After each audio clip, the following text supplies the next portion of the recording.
my mission is every single agent should be their own boss. And that's why it's called boss agents, right? They should have their own system and processes in place that makes them independent. That's what we are supposed to do. Welcome everyone to the Closing Table Podcast, real accounts from real estate professionals, brought to you by WindowStill. I'm your host, Kat Schooler, and today I'm sitting down with Syed Mohsin, the success broker out of Metro Detroit and the creator of the B.O.S.S Agents Academy. Today we talk about Syed's road to entrepreneurship and how it led him to start flipping houses and getting licensed in real estate. We do a deep dive into his B.O.S.S Agents Academy and how he helps agents attract and convert clients. And then we also talk about costly mistakes agents should avoid and how to build your business to withstand any industry changes. So without further ado, let's talk to Syed. Syed, thank you so much for joining me today. I'd love to start a conversation talking about your story. It's such an interesting one, and how that led you to real estate. Yeah, for sure. It's a pleasure being here, and thank you for having me. Yeah, certainly. So let's jump right in. You weren't always in real estate. So how did you get here? Well, I came to America about 18 years ago with my family. We immigrated with my parents and my siblings. And when I first came in, I was 17 years old. So you can kind of do the math. I'm 35 now.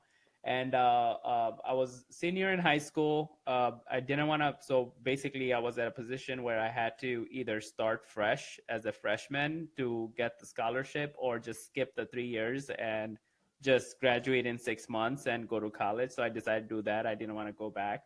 And so I didn't get any scholarship, even though I graduated with a 4.0. Went into mechanical engineering, Wayne State University here in Michigan. And about 2 years in, my goal or my dream was, I'm going to work for General Motors or Ford as a mechanical engineer. But at that time, if you remember 2009 and 10, they filed bankruptcy. And I was like, wow, like I'm working full time as a server in Birmingham and, trying to figure out how am I going to pay for school. And here, these companies filing bankruptcy. I'm like, there's no future in that. Like, and I didn't understand economics, right? I didn't understand that, okay, big companies like that, they don't just go out of business, government bails them out. So I'm like, okay, I have to find something else. So I started an online business. There was no such thing as e-commerce back then, but it was pretty much e-commerce. Uh, I started off like while I was in school, I'm like, okay, I need to create another stream of income. And one of the source was the book Rich Dad Poor Dad. Around that time, 2009, my dad bought the book from a garage sale, and he was like, maybe you should read this, right? And he didn't read it himself. And when I read it, I'm like, wow, like I'm trying to work this hard to be in quadrant one, right? Like that, it doesn't make any sense. I need to start some type of business. And we're not like my grandfather used to be a business person, but my father, he worked his whole life and to provide for the family. So we're not a business oriented family, right? So for me, I didn't know anything about business. So I'm like, okay, I'll just hustle, right? And figure it out. And so I started by buying cell phone, iPads on Craigslist and selling it on eBay. And that grew into me figuring out other things and buying like designer products from outlet malls and selling it on eBay, Amazon, and it grew pretty big. By the time it was 2012, I was doing six figures a year just doing that. So in the process, I dropped out of college. My parents were pretty pissed off about that. And, I started looking into like, okay, how can I flip? For me, I was not in an online business because there was no such thing as online business back then.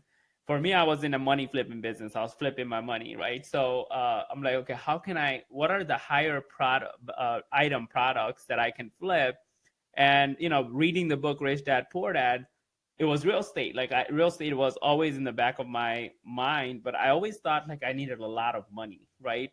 I just had this limiting belief that I needed a lot of money to do flip real estate, right? So I started looking into real estate that time, and I turned out like I could flip a house, like because Detroit back then you could buy a house for $10,000. around 2012. So I bought my first foreclosure property and flipped it um, within an hour for double the money. So I bought it for like 13,000, sold it for like 25,000, and I was like, wow, this is much faster. I don't have to deal with printing labels and packing and dropping off packages to post office and UPS. Right, we were doing everything manually back then. There was no drop shipping, none of that. So I was like, okay, I gotta do this, right? So about 2012 to 14, I flipped 6 houses.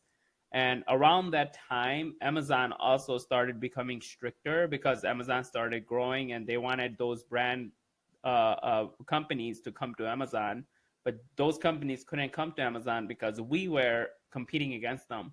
Victoria's Secret, Coach, those companies, we were selling their products, buying them on semi-annual sales, and selling them on Amazon. So it started becoming very restrictive. They started shutting few of our accounts down. So I'm like, okay, I have to get into real estate. So in the process, I started learning more about selling properties, right? So I started understanding how much my real estate agent was making per deal that I was flipping. So I'm like, how hard could that be, right? Like to get licensed. So I get licensed, I don't know, 2013, 14ish, and come to find out that selling houses is hard. Like, it's a lot more than just putting a sign on the yard. But anyway, like 2015, I get married, and my father-in-law, obviously, like, he was really really nice. He didn't care that I didn't have a job. We are from an immigrant background, right? Not having a degree means you have to be really really successful as a business person, right? Like it's like almost like an exception, like the 1% of people. If you don't have a degree, you're either like a janitor type of position, right? Like the bottom of the society, right? So it's like not having a degree is a big deal, and on top of that, not having a job is just like huge. Like they would probably prefer me working in a production factory than just do what I was doing, like no structure to it. Like, and back then I didn't understand business very well. I was making money and I was blowing a lot of the money, right? So anyway, 2015 comes around, I get married, I blow a lot of my savings. I made like few risky investments, so I didn't have a whole lot of savings left. So I'm like, okay, there's only one option that I have, is getting to real estate sales. And I was very introverted back then.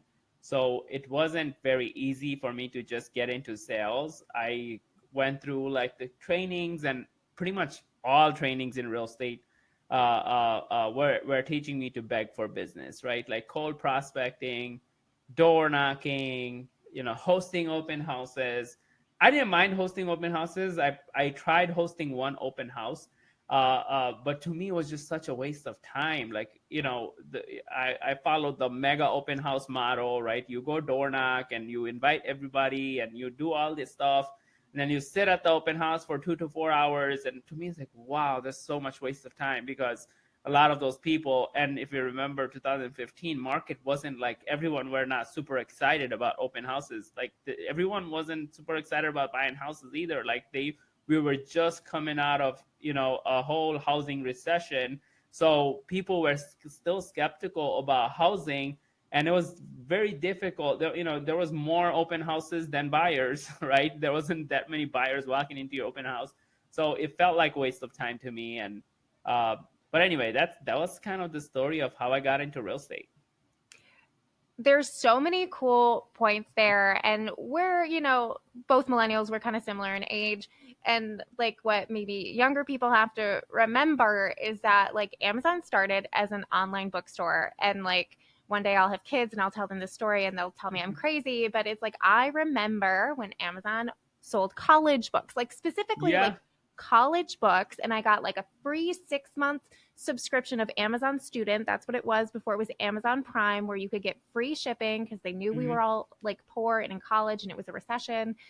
And yeah, Amazon didn't have everything it had today. You had to buy that kind of secondhand stuff on eBay and stuff like that. And I think, you know, although like from your perspective, it might seem a little like rocky or whatever, your journey, like so many people wish they were probably doing what you were doing when you did it, this kind of flipping these Yeah. tech products during that very like specific time before e-commerce blew up, before there Mm. was the Amazon Prime that we, know Yeah. today. Yeah. Yeah. And then even buying houses back then, you see so many memes. My friend just shared it the other day. They were like, what was I doing in high school in 2009? I should have been buying a house. That's funny. Yeah. Um, and you did both of those things. And I wish I knew we would be where we are today, right? Like, yeah. even though like I was in that right moment at the right time, being in the right place, I didn't fully take advantage of it. I still feel that way, right? Like online business, right? Like I wish I knew Amazon would become what it became, right? I would have not given up on it, right? Like to me it was like, oh, everything's shutting down, like they're restricting us. Let's just try something else. Like let's take our money and put it somewhere else, right? And at the time, like, I got out, we had big inventory. Like I actually had to sell off a lot of my stuff to my partners. I had a couple partners back then, and because I was like, hey, I'm taking my money and putting it into real estate because real estate's the next boom. I looked at it that way, right? So I was like, real estate's going all the way, to the moon, right? Like, hey, let's put all my money into real estate. And even real estate, when I started 2012 to 14, knowing what I know now, the amount of money I had, instead of flipping 6 properties, I could flip 60, right? If I do the math right and if I strategize myself right, like if I thought the right way, right? But anyway, like I guess the lesson for me is could have, should have, would have will not take me anywhere, right? What I could do is, hey, always be in the moment, take the lessons from the past, and always think about the future, right? And that's where I am right now. 4 years ago I started my team here in Michigan. uh, um, I was maxed out in my time. To 2020 came. By then I have already sold 800 or 900 properties. A lot of them are city of Detroit. That's where I started selling houses. And I was working 20 hours a day, 7 days a week, no break, probably one vacation a year if we are lucky. I had my son was 1 year old, and I was seeing him less than an hour a day. Uh, my marriage was sucky, right? Like my wife wasn't happy because I was working all the time, and we had money. It wasn't a money problem anymore; it was time problem. And I'm like, okay, real estate's not slowing down. I could repeat this year over year, but would I have my marriage? Would I have my son? I'm gonna lose everything if I go that way. So I started my team about 4 years ago and got out of production in like 3 months because I wanted my time back, right? And 2 years ago, 2.5 years ago, or actually 3 years ago now, September of 2021, I decided. So 2021, the December of 2020, I started my team. By September of 2021, in the first 3 months of launching the team, I recruited like 17 agents because I was like aggressively trying to get out of production, trying to stop dealing with buyers and sellers. So by September of 2021, I decided, you know what? Like I have a skill set that I could teach other agents because we sold 118 houses in 2021 as a team without me being in production. I'm like, I could do this to a lot more people. So I was left with two options, right? Like either launch a mega team or keep my team small. And I didn't like the dealing with taking responsibility of agents. Like I like the agents. I had 17 agents in my team back then, and for only 5 of them were actually self-motivated and actually were doing stuff, right? And I love working with them. But the other ones, so if you do the math, there's 12 agents that are just there. I have to push them, I have to work with them, I have to motivate them. And I didn't really like that because I was always a self-motivated person and I didn't understand. Now I do, but back then I didn't understand why are people not motivated, right? Like why do I have to push them, right? Like, I provide them with tools, resources, training, leads and everything, and they still don't want to like move. So I'm like, you know what? I do want to do it at a bigger level, but I'm not going to do a team. I decided I'm not going to do a team. And so that's where we started the Boss Agents. Well, we didn't call it Boss Agents Academy back then. I didn't even know what to call it.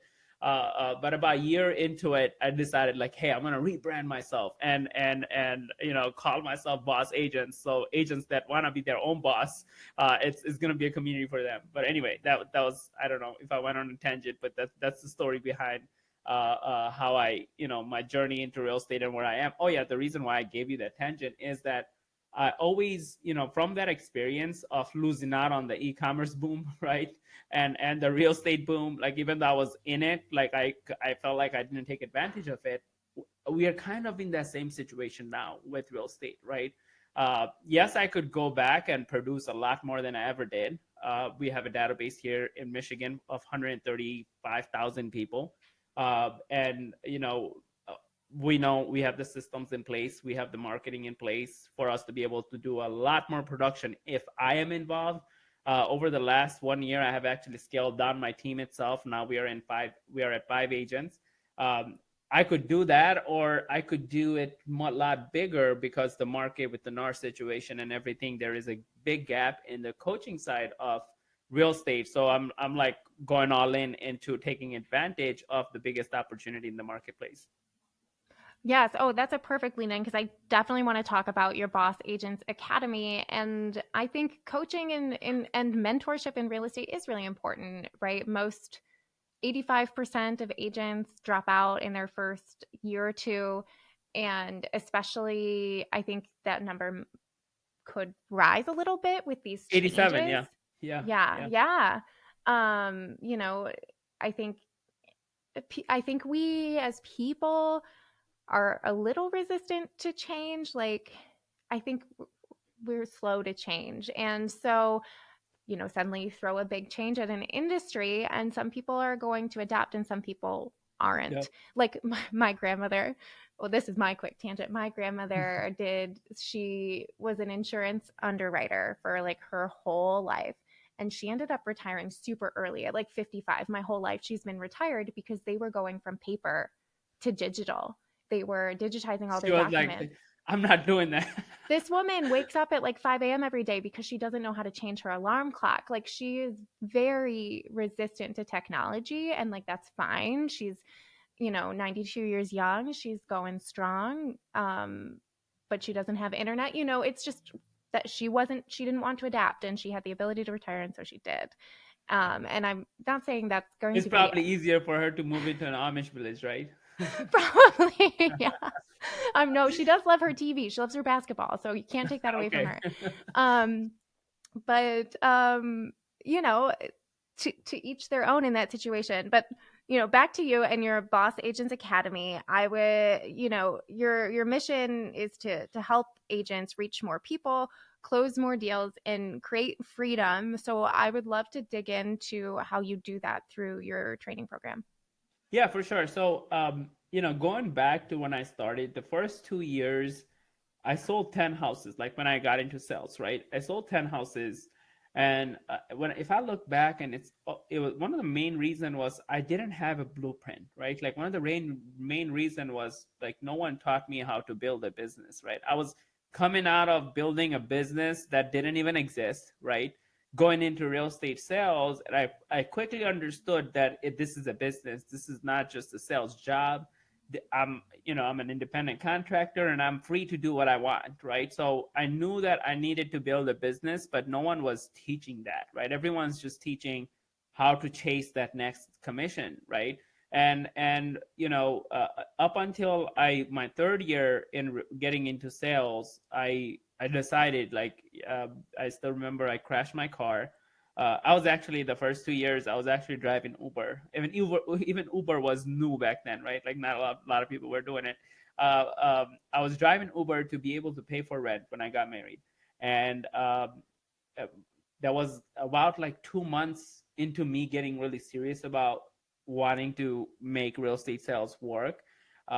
And I crashed my car, so I lose my ability to drive Uber, right? And also I lose my ability to go show houses or go to listing appointments. And listings were a big thing back then because that's all you get. You don't get buyers, you get listings, right?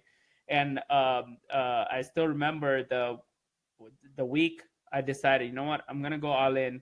I hired Tom Ferry organization, $1,500 a month. I couldn't even afford that, but I was just like, I'm just gonna go. I need a blueprint, someone teaching me how to build a business.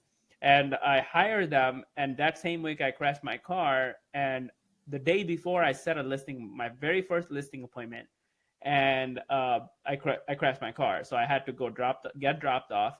And the reason why I kind of give this backstory is, and there is a positive to it too, is that like up until and that year I sold 35 houses, right? And one of the reasons was that my back was against the wall, but main reason was I actually got access to a blueprint, someone teaching me, hey, when you get into real estate, these are the stuff you need in place. This is the mindset, this is the habits you need to have in place. This is how you plan for business. This is how you understand your own strengths, weaknesses, opportunities, and threats. This is how you leverage it to create accountability for yourself, right? And this is how you create a brand. This is how you do a marketing strategy, right? The whole blueprint. And that was one of the reasons why I sold 35, and then next year 55, next year 65, next year 75, next year 89, right? Like, consistently growing from there because I had that foundational blueprint. But anyway, this going back to the story on the listing appointment, it was a person that died, and his daughters were selling the house. And I do the listing appointment. They're super impressed. Like I was like, really trying hard to impress them, right? And they were like, okay, yes, let's move forward, right? And then we're kind of doing the whole like pre-listing preparation, like, hey, what are you gonna do with all this stuff? And they're like, oh, we're gonna get rid of all this stuff. They were out of Ann Arbor. They drove out from Ann Arbor to Detroit to kind of like get rid of the property and take all the stuff, their father's stuff, from out of the house. And there was a car on the driveway, 2001 Honda Civic, right? And it was a manual. I never drove a manual. And they were like, I'm like, what are you guys gonna do with the car? I was like, oh, we're gonna donate it. We might get a tax credit for it. I'm like, you need to sell it to me. I need a car. And then I bought the car. But that was like kind of the positive into that story, is that one of the reasons I worked really hard was because I felt like I lost everything, right? Like lost my car, and but I ended up getting gifted. I feel still, even though I paid them $500, I feel like that was a gift. I didn't know how to drive manual. In the process, I learned how to drive manual transmission car. But that was exciting. But anyway, like, to go back, why did I start Boss Agents Academy? After going through all that, right? So selling over 1,000 houses now with me and my team. And when I decided, you know what, I want to give this, what I have built, to all the agents out there. The main mission or goal here is to give agents that blueprint that they lack, right?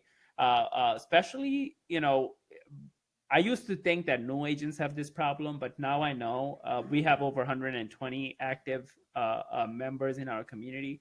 A lot of them have been in business over 10 years, right? Where I am, right? But they're nowhere near where I am, right? And we consult agents all the time that's been in business 20 years, 30 years, that don't have that blueprint, that don't have that roadmap to get to where I am. So that's one of the reasons why we do what we do, is to provide and traditionally growing. Sure, someone could give you the blueprint to traditionally grow your real estate business through cold calling, door knocking, right? The traditional marketing ways, begging for referrals. What we do is we focus on digital marketing, we focus on technology, we focus on AI, we focus on automation, we focus on systems to grow real estate businesses.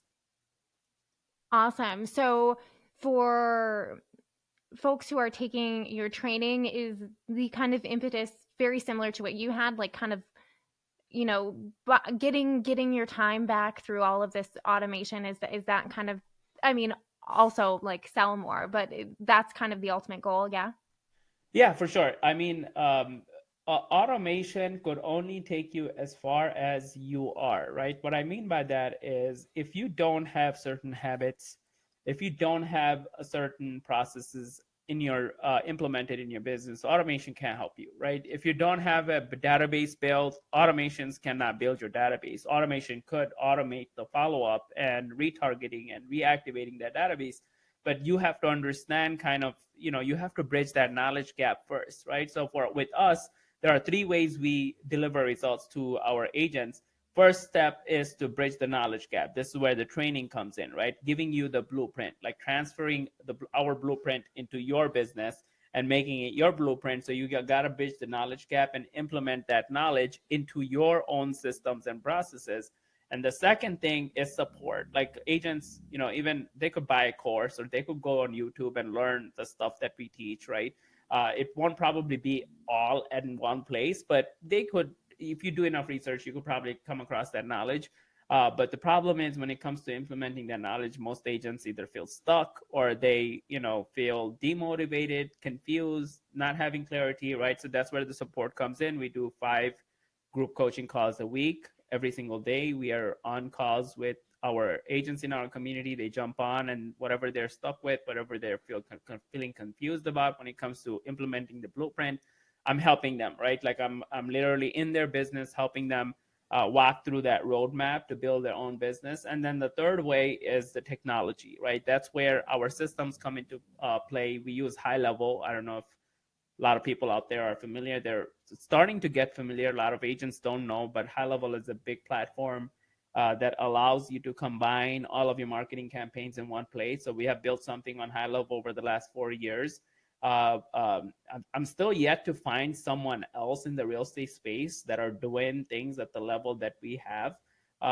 Everything from sales funnels to automation workflows to AI bots. We have built 6 AI bots, tenant to buyer conversion, buyer leads to appointments, seller leads to appointments, for sale by owner expired, withdrawn to appointments, agent attraction to appointments. That's something that's going to become really, really big in the real estate industry, agent attraction.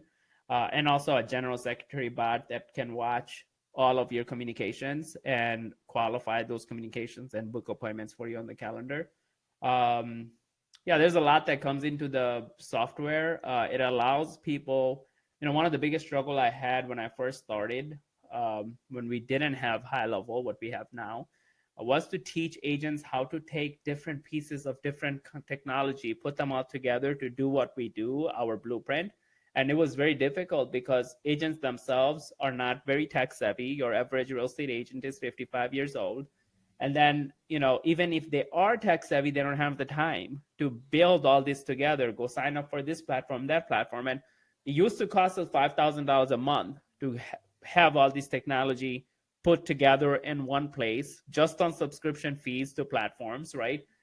So now they're able to just copy and paste it in their business without having to build any of it out, without having to, deal with all the technology jargon and figure things out from day one. Excellent. So, just because like there was a lot said there, for someone who might be listening who's like, wow, that was like a lot and it sounds exciting, but I'm not really like sure how this impacts my day to day and like what my day to day might look like with this. Is some of what you're saying like, you know, the automations, like if somebody looks on their page and like clicks a button, it automatically sends an email, or there's like automatic follow-ups. Like what are some of these automations that people would gain from your program, and Yeah. like how will it affect like the day-to-day of their business? Yeah. So, I like to break it down from this perspective and simplify it, right? Um, sure, there is so much stuff that we have that a lot of agents don't have access to, but first they have to understand the principle behind it, right? Every sales business runs on a funnel, right? Like if you understand the sales journey, right? Top of the funnel, middle of the funnel, bottom of the funnel. The goal is to mass market. So the marketing strategy is one to many and not one to one, right? When you are marketing one to one, you're having to speak to every single person, outreach by themselves, right? Even if you do that automated, it still takes a lot of automation to be able to like do the level of business that you would want to have, right? So the goal is one to many marketing and be able to communicate with each individuals, right, that are out there, prospects, buyers or sellers, potential buyers and sellers, in the level they are in, right? So if they are in the top of the funnel, the goal is engagement. If they're in the middle of the funnel, the goal is education. If they're in the bottom of the funnel, the goal is incentive for them to work with us, right? So all of our sales funnels. So first of all, our sales funnels allows a lot of people don't understand what sales funnels is. the difference between a sales funnel and a website has all the features and benefits and all the services that you provide, and sales funnels are persuasion based, right? So they are strictly objective based, persuading people to do what you want them to do, whether you want them to buy something or you want them to book a call with you.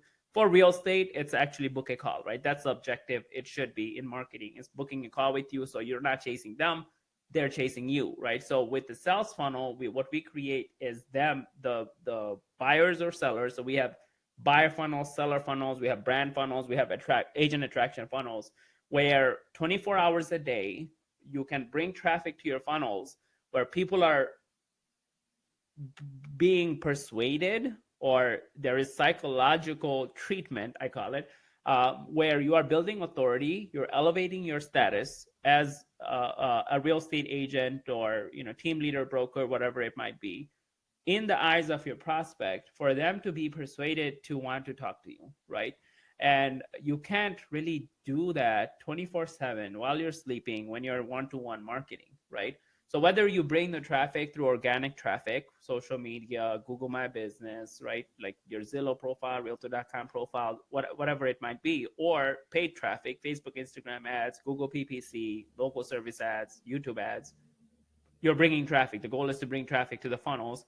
When they come, they get persuaded. There is a video sales letter that they watch. They scroll down, they read your brand authority story. They scroll down, they read, what services you provide. They scroll down, they read some type of guarantee. They scroll down, they read all the testimonials. They scroll down, there is persuasion happening. And if they are persuaded to want to talk to you because you have offered something irresistible in your video sales letter, they're clicking on it and they're booking an appointment, right? Uh, or by that time, they have already came into the database as a lead, and that lead will be followed up with what we call is follow-up funnels. So basically, if they are top of the funnel, right, the first 11 days, it will be engagement-based follow-ups, text messages, emails. You can add voicemail drops if you want to. Basically trying to get them engaged, right? So the language is only engagement based. Like, it's not educating them yet to the process, because we are assuming every single lead that comes in the beginning, they are top of the funnel. Our funnels will get them down the funnel, right? So our follow-up funnels. And then, so first 11 days, it goes through that engagement campaign. After that first 11 days, for about 8 months, it goes through middle of the funnel campaign, which is educating. So if they came in as a buyer lead, it's educating them on the home buying process through every single text message and email that goes out every 7 days. It's educating them on a different piece of the process of buying a house or selling a house. And then after that, for another 6 months, it's basically incentive based. Like, hey, we have a VIP buyer program, or we have a VIP seller program, and keep talking about that program from different perspective. Like, oh, we offer free home warranty, or we offer free home inspection, or we offer free photography, right? Whether they're buyer or seller, it's all basically built in for real estate agents, for them to automate their follow-ups. On top of that, if anyone engages through the engagement campaigns or education campaign or the incentive-based campaigns, AI is always there to qualify them and book an appointment. So that's what, I don't know. Did that answer your question? Oh, That's yeah, what yeah. automation. Yeah. Thank you. Yeah, love the details. Um, so you have your B.O.S.S method. Is that some of what you described here, Yeah. or is that something? Yeah, that's the Yeah. B.O.S.S So that's method. part of what I described. Is this is client acquisition system, right? Mm-hmm. The B.O.S.S method, it's kind of like you being able to build your own business without having to rely on Zillow, Realtor.com, without having to rely on a team leader or a broker, right? My mission is every single agent should be their own boss, and that's why it's called boss agents, right? Is that they should have their own system. They should have their own Zillows in place, right? They should have their own system and processes in place that makes them independent. That's what we are supposed to do. Every single agent thinks that we are independent agents, but they're not. They're having to rely on a broker or a team leader to get their business. They're having to pay a marketing agency to generate their leads, because they lack the skill set, and they lack the systems and processes and follow-up campaigns, right? So they're not able to produce consistent business without having to go through the feast or famine. So the boss method is the anti feast or famine business. Is that, hey, create a consistent business pipeline that makes your business future proof. Excellent. And then I know you have covered some of this in one of your YouTubes, but I'd love to chat about it here. You talk about costly mistakes that agents should avoid. What Yeah. are they? As a new agent, you should not buy leads. Uh, I don't care if someone's holding a gun to your head. You should not buy leads. I made the mistake, right? Like meaning, in my third year in real estate, when I hired time for the organization, told them like, hey, kill me if you want. I'm not begging for business. I'm not doing the cold prospecting method, right? What are the other ways? And they're like, oh, you could try Zillow leads, right? And even though they were great, right, meaning they were great coaches, but they lacked I guess, the fundamentals that don't make a business rely on paid advertising to get like by 2018, 90% of my business was coming from paid advertising, right?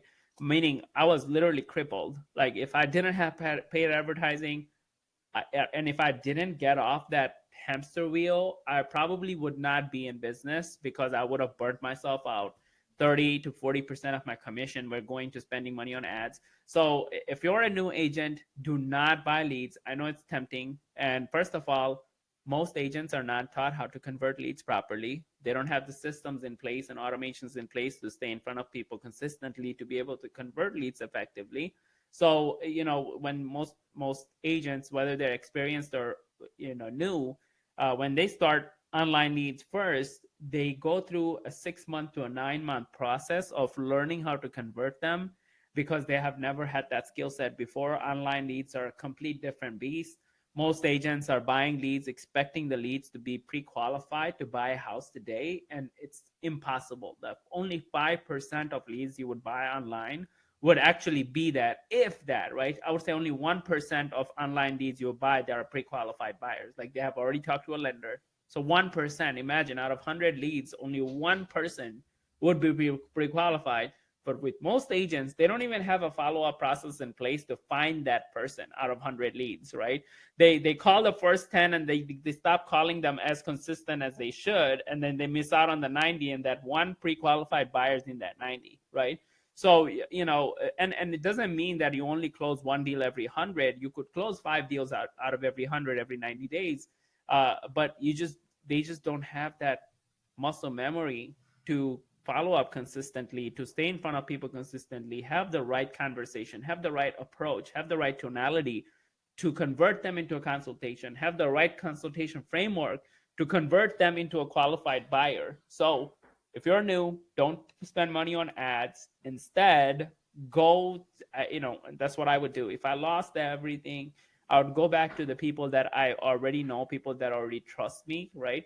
And don't beg them for business. You don't have to do that, right? Like you just have to build a good relationship with them where they know you, like you, trust you. They already know you. So you just need to get them to like you and trust you for you to get business from them, right? So if you want to avoid the mistakes I have made, I don't know, I probably spent over $500,000 to $600,000 on paid leads, right? And from that experience, like, hey, if you want to save $500,000 to $600,000 over 9 year period, don't buy leads. We don't buy leads anymore because we have built a database from buying leads of 135,000 people. Right now, we just retarget and reactivate that database. But that would be the number one money saving tip that I could give anyone. Oh, thank you for that. You kind of talked about lessons learned other than the buying leads. Is there like another big like lesson you've learned since starting in real estate? Sure.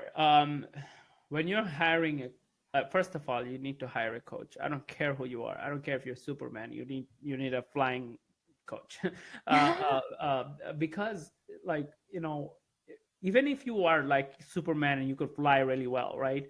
And if you want to go to Mars, like you want to leave this universe and go to another one, right? That's a different level that of stuff that you would have to encounter. So you got to find someone who went to Mars before, right? So that's my mindset. It's been my mindset like that for 9 years now. Every single year I have had a coach in the last 9 years. And this year I have three coaches, right? And I don't even need a coach. I coach other agents, right? So, but the reason why I have a coach is because there's always new things in different levels. Even people that have had coaches before, I have seen in the real estate industry, teams, team leaders or brokers, right? Oh, I had Mike Ferry as my coach, and then that was it. Like you became successful and gave up on learning, right? And all they know now is, oh, what they did to become successful, which was cold calling, pitfalls and expires, and that's what they're continuing to teach their agents, and that's why they're not growing anymore. Their brokerage is not growing. Their teams are not growing. Is because you're not adapting with time. You haven't had a social media coach, right? So you could learn how to brand yourself on social media. You could attract more quality agents, right? Newer agents, more millennials and younger agents, right? And you can't teach them that same skill set because you don't have it yourself, right? So first of all, get a coach. But second, get a coach according to the skill set that you lack, right? That's one of the mistakes I've made more early on. But since then, like I learned how to vet coaches. Don't go for free coaches. Like anyone offering free coaches, like there is red flag right there, right? Because like you get into these free coaching things, and you very quickly you find out it's just all these distractions that they offer, right? Like because it's free, like there is no structure to it. There is no blueprint. There is just like, oh, you could do Google My Business, oh, you could do YouTube, oh, you could do this, you could do that, you could do that, and it's just all random, scattered, right? Or if not, like, oh, just role playing, like, hey, every day I just role play with you, right? And there is no like actually building a business. It's just role playing, and prospecting is just one aspect of building a business. That's not everything, right? Just even if you solve that problem of generating consistent business, there's so much more to coming when it comes to actually building a future-proof business. So I don't know if that resulted as a tip or advice would be, get a coach that matches the skill set you lack, not your strengths, because your strengths are already your strengths. Your weaknesses is what you need to eliminate and minimize, right? So get a coach that helps you eliminate or limit your weaknesses. I think that's great advice. I don't know where this came from because I feel like I had this misconception too that you go through grade school and then you go to college and then you know everything. Okay. And you never have to Nothing. learn How again. about that? Yeah, you know. You get into a job and you learn how to do the job and you never have to learn anything again. I don't Most people's like thoughts probably aren't that extreme, but I think that there's something kind of prevalent out there. Like, but we look at high level athletes, they're always being coached. And some people don't like the athletic metaphors. I don't know why. We all use it, everybody understands it. Most people have done some sort of athletics at one point in their life. Yeah, And you look yeah, at any professional athlete, any Olympic athlete, we just had the Olympics, they yeah. have coaches always. You- Not to the one, ends of, not one coach. They have yeah. multiple coaches. At least, it depends on what you're playing, right? Football players, basketball players, they have a defense coach, an offense coach, a mental coach, right? A mindset coach. And, there's like different skill sets that a coach addresses, right? And that's what we do in our academy. I collaborate with other coaches to bring their YouTube skills, to bring their AI skills into our academy, because I understand I don't know everything.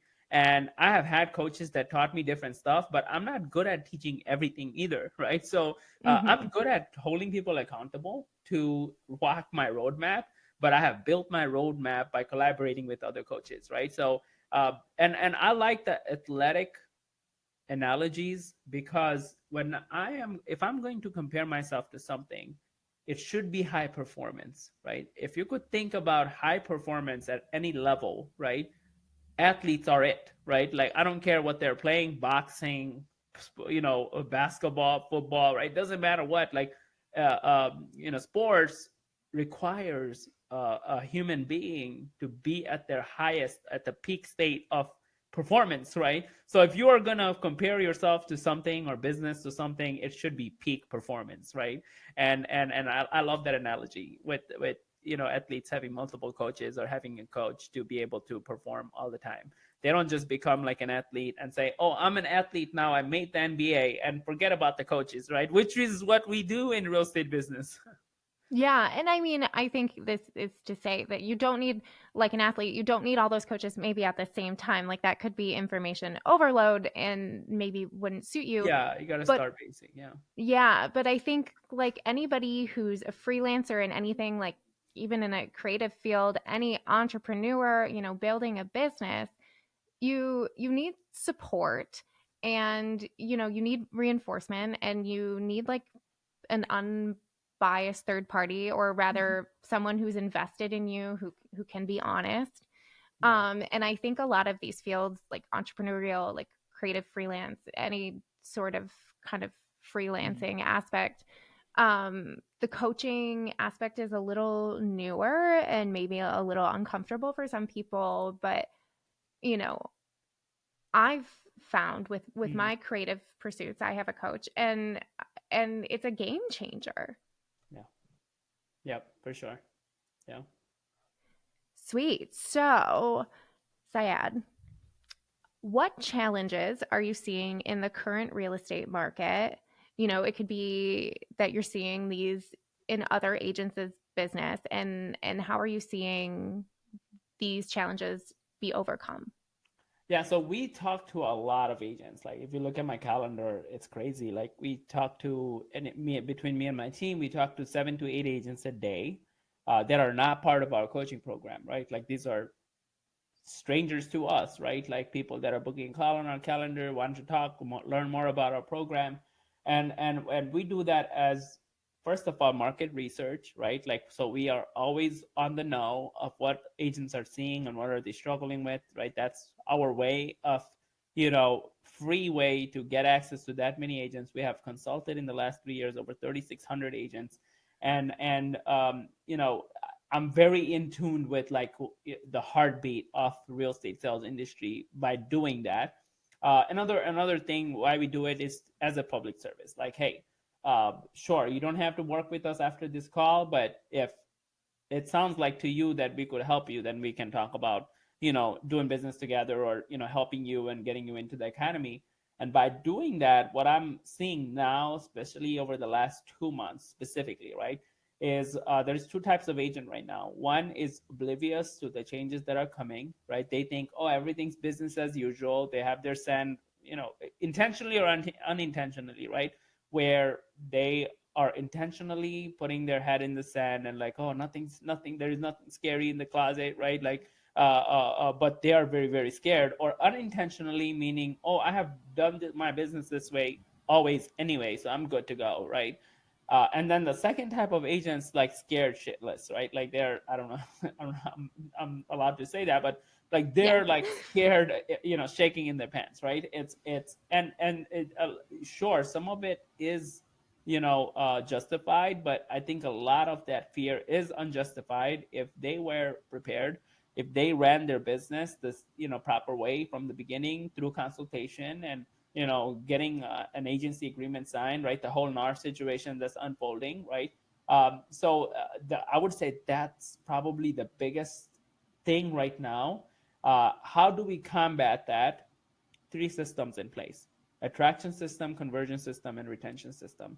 Attraction system allows you to have consistent opportunities coming into your door, so you don't have to worry about if a buyer has an unrealistic expectation or seller has an unrealistic expectation, or if the person, the 20% of crazy people that wouldn't do things the right way and would want to kick you around and bully you, right? You don't have to tolerate any of that if you are generating new opportunities every single day, right? So that's what attraction system will allow you to have. And then conversion system will allow you to convert them consistently, convert them effectively, and convert them every single time with the commission that you want to charge, right? So yes, there's a lot that comes into it, right? Automation comes into it, follow up comes into it, building value comes into it, having a consultation framework that converts, not just turns them into qualified buyers, but also converts them into a client that will follow your guideline and look at you as the expert, right? That's what a consultation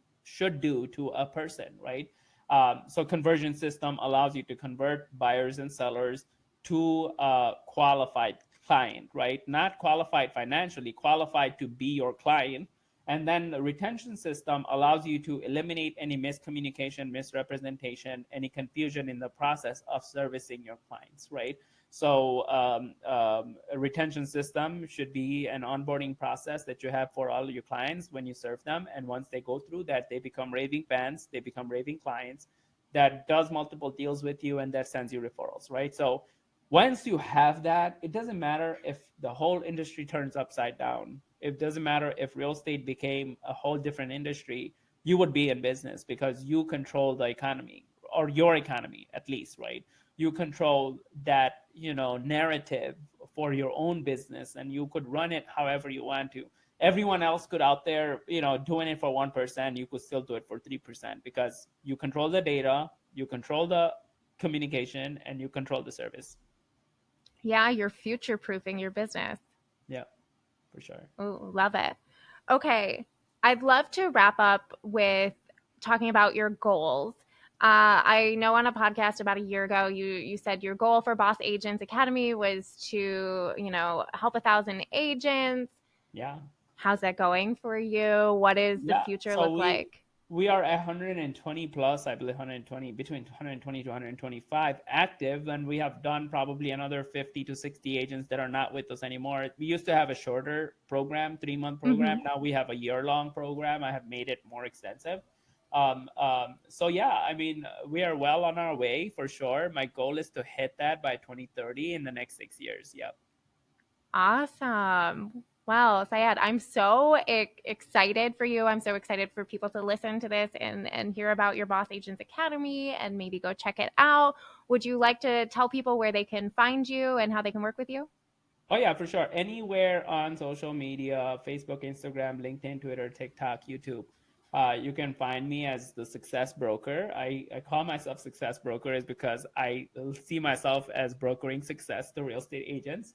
Or you can look up Boss Agents Academy on YouTube. We just started like doing this YouTube experiment where it's 100% of the videos are going to, aside from my live streams, right? Aside from my live streams, will be AI clone. Okay, and we're doing pretty well. We got to 83 subscribers in a month, so we'll see how that goes. But anyway, you can find me anywhere. Bossagents.co if you want to just go straight to our website. Yeah. Awesome. And we'll link that all below so that you're just a click away. Syed, thank you so much for your time today. Hey, appreciate that. Thanks for having me. Thank you for listening to the Closing Table podcast brought to you by WindowStill. I'm Kat Schooler. Please be sure you're following our podcast on Apple or Spotify. And if you're part of our YouTube audience, hit that subscribe button. If you're enjoying our podcast, please leave a comment or review. It helps us find more amazing listeners like you. Thank you so much, and we'll see you next time.